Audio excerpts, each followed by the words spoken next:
Hi folks, CodeTutor here and my name is Anil. Welcome to the last video on dependency injection types. In this video, we are going to talk about field injection. Let's have a look at this particular code. This code is of a Android main activity. As you can see, it extends app compact activity. It has an onCreate method and it even has a variable called analytics service. What looks unusual here is the annotation on top of analytics service variable, that is inject. And this is nothing but the field injection. As soon as you look at it as a newbie, the first question that you would be asking is, how does this actually work? And to answer how it actually works, it would be even better to get down to why do we actually need field injection. If you think about it, the dependency injection types that we have covered so far have all one thing in common, that is explicit control over timing and place of dependency injection. Take for example constructor injection. You are passing the dependencies when you invoke the constructor. As a developer, you have a complete control over the time and place where you want to invoke a constructor. The same is the case with setter injection. Whenever you call the setter methods, that is when you pass the dependencies. Interface injection. Once again, you as a developer have a control over when you pass the dependent interfaces as the dependency for a object. Method injection is also very similar. Doesn't matter whether it is a temporary injection within the scope of a method. Ambient injection is basically passing off the dependencies from the context which are always available anytime in the application. But once again, as a developer, you have control over when you want to use it. Static injection is also pretty much similar.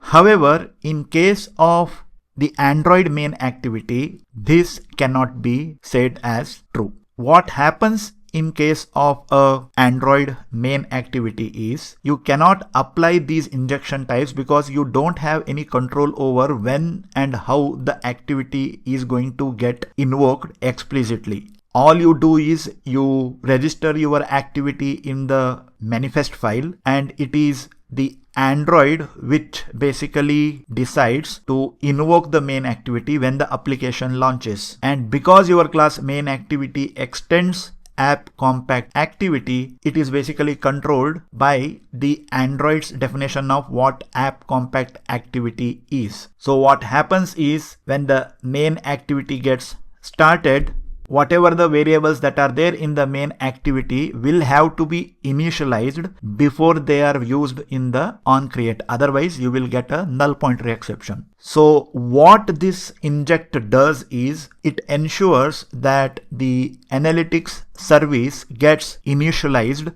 before the onCreate method gets invoked. And to ensure that this happens, you need field injection. Because as a developer, you don't have control over the explicit constructor invocation of the main activity. It is all decided by the Android's framework. So now, having answered why do we have to use the field injection, the next obvious question is how does it actually work? So let me take an example of Hilt dependency framework. So when you declare a main activity, you declare it with the annotation at Android entry point. So that is basically telling compiler that this main activity should be treated as the Android entry point.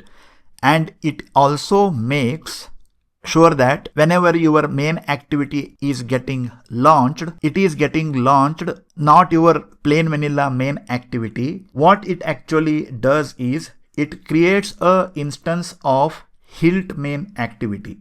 This is basically a generated subclass. This is not your original main class. And now, since your main activity is not your plain vanilla main activity, it is a Hilt main activity. Before onCreate or any other lifecycle method is called, Hilt's generated subclass, which is Hilt main activity, runs its own injection logic. This logic is automatically inserted by the Hilt framework, and it ensures that all the fields marked with @inject annotations are properly populated. After injecting all the fields, Hilt MainActivity then calls the original MainActivities onCreate method, where you can now safely use the injected dependencies. So if you want to summarize it in a simple fashion, Android basically creates the Hilt MainActivity. Hilt MainActivity then inject fields marked with @inject, and Hilt MainActivity then later calls MainActivities onCreate, making sure that the dependencies are already initialized before the onCreate gets invoked. The same concept applies with fragments, broadcast receivers, application, work manager, services, content providers, view models, job services, or for that matter, any classes or components which are controlled by the Android's framework. So you basically use field injection when dependency injection is lifecycle dependent. Of course, it is little bit complex because there is a learning curve involved, but the dependency injection frameworks make it very easy. Any kind of dependency injection, be it Hilt, Dagger, Coin, that you might be using, basically work on the same concept. So let's summarize all the dependency injection types that we have been going through since last couple of videos in a quick fashion.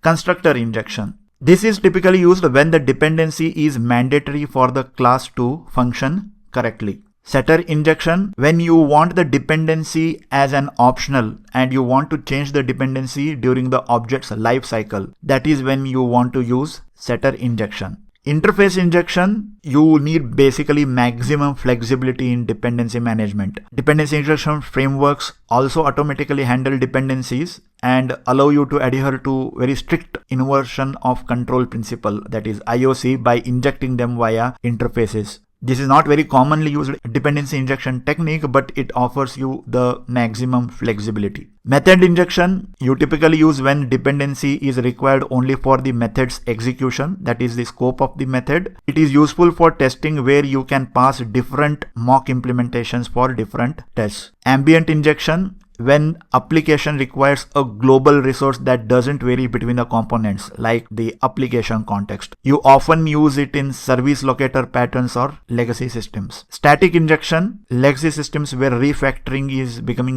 really impractical.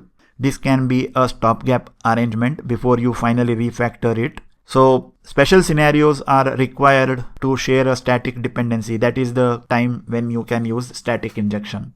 And as far as field injection is concerned, you typically use it when you don't have to worry about controlling the timing of the dependency injection, or you even can't control the timing of the dependency injection because the framework controls the timing and scope of the dependency injection. That is when you use field injection. So having understood all these dependency injection types, where do we go from here? So in the next video, what we will get started with is building Android application using plain vanilla dependency injection mechanism. We will basically use the same application that we have been using for quite a long time, which is country list application.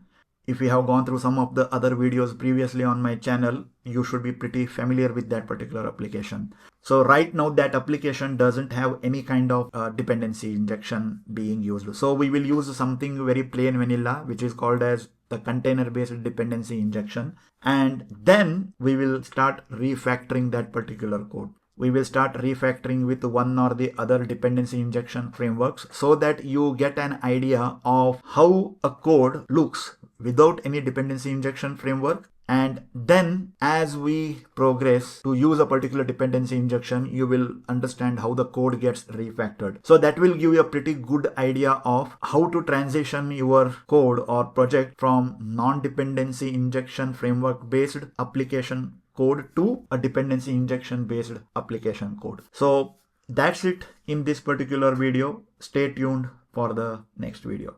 Thanks. That brings us to the end of this particular video. Don't forget to like, comment, share the video and subscribe to the channel. Take care. Bye.